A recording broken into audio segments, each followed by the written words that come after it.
বাসায় খাসির মাংস তেমন একটা রান্না করা হয় না। কোরবানিদের সময় রিলেটিভের থেকে খাসির মাংস আসছিল, সেটাই আম্মু আজকে একটা রেসিপি করে দিল। তো আসসালামু আলাইকুম, welcome to Rebecca's cooking and daily life blog. প্রথমে আপনাদেরকে আমি দেখিয়ে দিব এখানে মাংসটা ম্যারিনেট কী করে করা হয়েছে।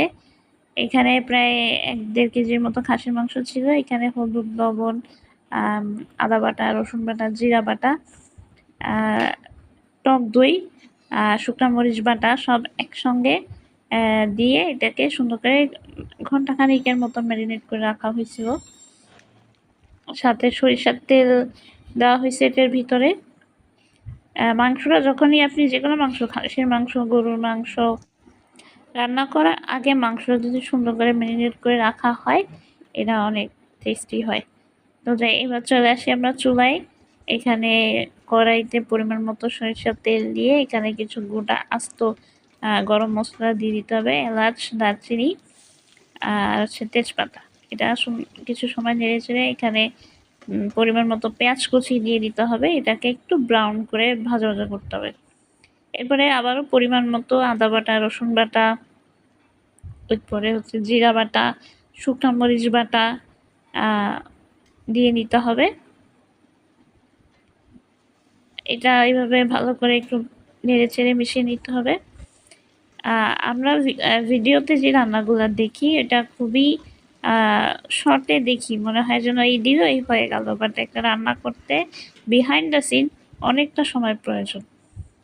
তো পুরোটা তো দেখানো সম্ভব হয় না, তো এটাকে স্কিপ করে করে এডিট করে করে আপনাদের সামনে এটা প্রেজেন্ট করি বা শেয়ার করি, আপনাদের যেন বুঝতে সুবিধা হয়।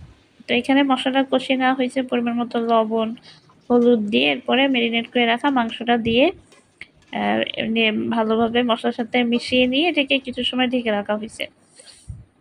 এইভাবেই এটাকে অনেকটা সময় ধরে রান্না করতে হবে, ঢেকে রাখতে হবে কিছু সময়, আবার ঢাকনা তুলে ভালোভাবে নেড়ে চেড়ে রান্না করতে হবে।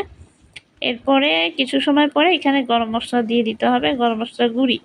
এটা অনেক রকম মশলা দিয়ে তৈরি করা, আমার পেজে দেওয়াই আছে, ভিডিওটা আপনারা দেখে নিতে পারবেন। এটাকে একসঙ্গে আবার কিছু সময় ঢেকে রাখতে হবে, আবার ঢাকনা তুলে এটাকে ভালোভাবে নাড়াচাড়া করে এরপরে এখানে গরম পানি অ্যাড করে দিতে হবে। এটাকে আবার ভালো পানির সাথে মিশিয়ে নিয়ে এটাকে আবার কিছু সময় ঢেকে রাখেন। এইভাবেই রান্নাটা করতে হবে কন্টিনিউসলি ঢাকনা দিয়ে, যেহেতু এটা মাংসের রান্নাটা অনেক সময়ের ব্যাপার, সময় সাপেক্ষের ব্যাপার। এই যে এখানে দেখতে পাচ্ছেন আমাদের মাংসটা ভুনা ভুনা হয়ে গেছে, এটা প্রায় শেষের দিকে।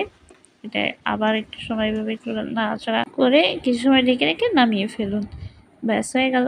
এবার পরিবেশনের পালা। সম্পূর্ণ ভিডিওটি দেখার অনুরোধ রইল। আশা করি ভিডিওটা ভালো লেগেছে। ভালো লেগে থাকলে অবশ্যই লাইক, কমেন্ট, শেয়ার করে আমার সাথেই থাকবেন। সবাই ভালো থাকবেন, ধন্যবাদ।